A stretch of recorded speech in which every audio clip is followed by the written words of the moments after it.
શહેરમાં ચાલી રહેલા no drugs in Surat city અભિયાનને વધુ મજબૂતી બનાવવા સુરત શહેર એસઓજી દ્વારા ઉધના પોલીસ સ્ટેશન વિસ્તારમાં નોંધાયેલ એમડી ડ્રગ્સના કેસમાં નાસ્તા ફરતા વોન્ટેડ આરોપી મહારાષ્ટ્ર ખાતેથી ઝડપી પાડી વધુ પૂછતાછ હાથ ધરી છે.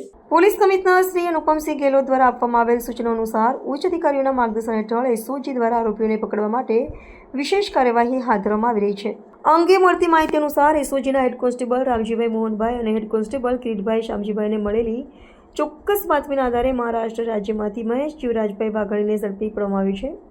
આરોપી મૂળ ભાવનગર જિલ્લાના ઉમરાળા તાલુકાના દડવા ગામનો રહેવાસી છે અને હાલમાં છાપરાપટા વિસ્તારના હેવન એન્કલેવમાં રહેતો હતો. પોલીસ પૂછપરછમાં આરોપીએ કબૂલ્યું કે 18 સપ્ટેમ્બર 2025ના રોજ ઉધના રોડ નંબર 0 પાસે આવેલા વંદે માતરમ પાણી પરબ નજીકથી જયદીપ ઉર્ફે જેડી જીગર સાલવડિયા ડીસીબી પોલીસે 27/1/10 ગામે ફેડરલ ડ્રગ્સ સાથે પકડાયા હતા. આ કેસમાં પોતાનું નામ પણ જોડાયા હોવાનું જાણવા મળ્યું હતું, જેના કારણે પોલીસ પકડથી બચવા માટે નાસ્તો ફરતો હતો.